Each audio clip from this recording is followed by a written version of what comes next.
인공지능에게 대체되지 않는 나를 만드는 방법 8. 이지성 작가는 이 책을 교과서처럼 활용하라고 합니다. 이 책 내용 일부분에 실린 이야기를 들려드리겠습니다. 실리콘밸리 상위 1%가 움직였다. 페이지 31페이지에 나와 있습니다. 리처드 와스는 엘빈 토플러, 데니얼 핑크와 함께 세계 3대 미래학자로 불리는 사람이다. 그는 저서 인공지능 시대가 두려운 사람들에게 1등석보다 상위 특급인 특등석을 타고 다니는 사람들에 대한 흥미로운 이야기를 들려준다. 그에 따르면 공항에서 특등석 라운지를 이용하는 사람들은 스마트폰이나 노트북을 붙잡고 일하느라 정신이 없는 비즈니스석이나 1등석 라운지의 사람들과 달리 조용히 독서를 하고 있거나 커다란 창밖을 보면서 사색에 잠겨 있다. 그러니까 비즈니스석, 1등석 이용자들은 기계처럼 쉬지 않고 일을 하는 사람들이고 특등석 이용자들은 인간답게 독서와 사색과 성찰을 하면서 쉬지 않고 자기 교육을 하는 사람들이라는 것이다. 나는 인공지능 시대가 두려운 사람들에게 여러 번 반복해서 읽고 책의 핵심 주제를 몇 주에 걸쳐서 사색했다. 그리고 다시 공항 라운지 이야기를 읽었다. 이때는 저자의 관점이 아닌 내 관점에서 읽으려고 노력했다. 작은 정성이 통했던 걸까? 나는 다음과 같은 의견을 가질 수 있었다. 지금 기계처럼 일하는 사람들은 앞으로 더 나은 기계인 인공지능에게 대체될 것이다. 인간 고유의 활동인 독서, 사색, 성찰 등을 통해 자신을 새롭게 만들어가고 있는 사람들은 인공지능에게 대체되지 않을 것이다.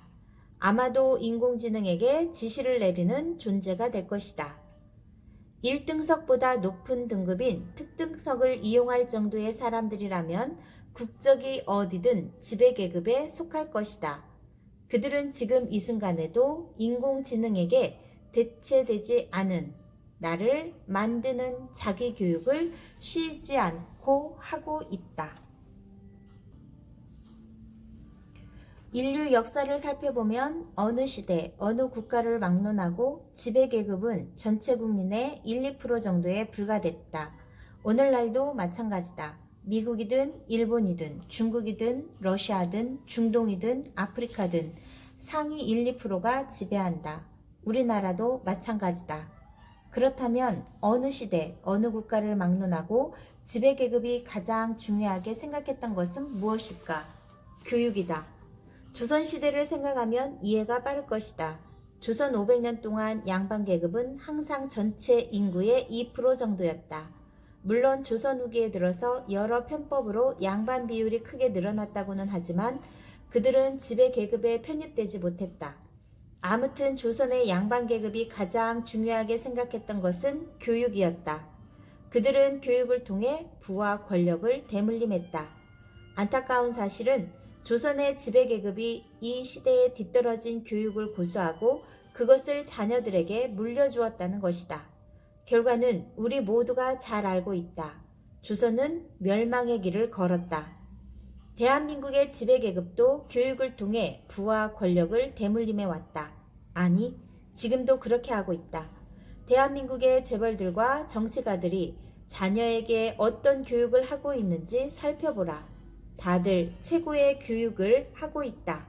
심지어는 교육의 평등을 목소리 높여 외친 대가로 선거에서 승리, 부와 권력을 얻은 사람들조차 자녀만큼은 한국 최고 학교로 보내고 이후 미국이나 영국 등지로 보내서 세계 최고의 교육을 받게 한다. 다시 2006년으로 돌아가자. 제프리 히턴이 딥러닝에 관한 논문을 발표하자 미국, 아니 지구의 지배계급에 속하는 실리콘밸리 상위 1%가 움직였다. 앞에서도 말했듯이 그들은 머지않아 새로운 인류 문명 시대가 시작될 것임을 알아차렸고 이 시대의 지배자가 되려면 새로운 교육이 필요함을 깨달았다. 하여 그들은 2008년에 새로운 교육기관을 세웠다. 이름하여 싱귤레리티 대학교다. 인공지능하면 2016년에 선보인 알파고만 생각나는 사람들은 2006년부터 2008년까지 서양에서 인공지능 시대에 어떤 변곡점이 생겼다고 하는 나의 주장이 좀 생소할 것이다. 하지만 토마스 프리먼을 비롯해 서양의 많은 지식인들이 인류가 2006년부터 2008년 사이에 새로운 시대에 들어섰다고 규정하고 있다. 그리고 이 새로운 시대의 특징인 기하급수적 변화와 성장이 인공지능 기술을 기하급수적으로 발달시키고 있으며 이는 궁극적으로 인류에게 큰 위협이 될 수 있다고 경고하고 있다. 싱귤레리티 대학교의 교육 목표입니다. 앞으로 인공지능은 대졸 사무직은 물론이고 CEO까지 거의 모든 직업을 대체하게 될 것입니다. 아니, 이미 그런 흐름이 진행되고 있죠. 이런 시대에 가장 중요한 것은 교육일 것입니다. 인공지능에게 대체되지 않는 나를 만드는, 아니, 더 나아가 인공지능의 지배자가 되는 나를 만드는 교육이겠죠. 제가 그런 교육을 하고 있는 곳을 알고 있습니다. 미국에 있죠. 어떤가요? 비행기 타고 날아가서 한번 교육을 받아보시겠습니까? 수업료는 3천만 원 정도로 좀 비쌉니다. 교육기간은 10주 정도 되고요. 그들 중 몇은 황당해했고 몇은 무슨 말도 안 되는 소리를 하냐며 짜증을 냈고 몇은 화를 냈다. 다른 반응을 보인 사람은 단 한 명 있었는데 그는 나를 붙들고 진지한 얼굴로 이렇게 말했다. 작가님, 4차 산업혁명, 인공지능 이런 거 없어요. 그런 게 있다면 세상은 이미 바뀌었겠죠. 우리 회사에서도 인공지능 쓰고 있는데 이게 진짜 바보 같다니까요. 인공지능이 인간을 대체한다? 그거 다 말하기 좋아하는 사람들이 지어낸 헛소리예요. 그리고 작가님, 제가 장담할게요. 우리가 죽은 뒤에나, 그러니까 50년 뒤에나 인공지능이 인간을 대체할 겁니다. 그러니까 인공지능 따위에는 그만 관심 끄시고 책이나 열심히 쓰셨으면 좋겠어요. 나는 당시에 집필 중이던 원고, 그러니까 이 책의 내용을 구구절절 설명해주면서 그의 고정관념을 깨주고 싶었으나 이나 포기했다. 그래봤자 에이, 우리 작가 형님 그동안 공부 많이 하셨나 보다. 그런데 제가 늘 말하지만 공부랑 현실이랑은 다르니까요. 아주 매우 많이 다르니까요. 라는 소리를 들을 게 뻔했기 때문이다.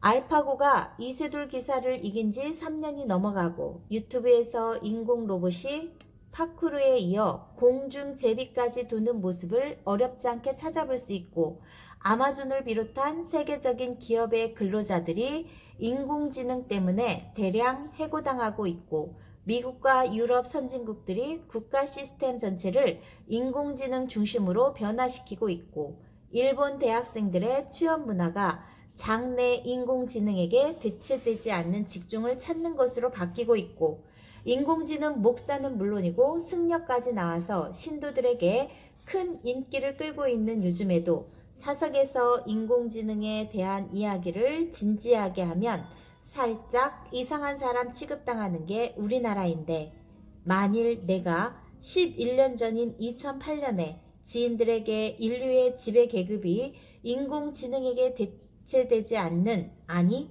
인공지능 시대의 지배자를 만드는 대학을 설립했으니 입학시험을 치르러 가면 어떻겠느냐는 말을 했다면 어떻게 되었을까? 나는 아마도 미친놈 취급을 받았을 것이다.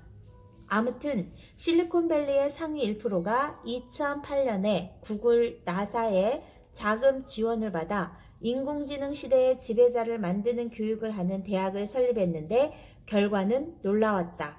첫 입학생으로 40명을 뽑겠다고 밝혔는데 13국에서 무려 1만 2천여 명의 지원자가 모여들었다.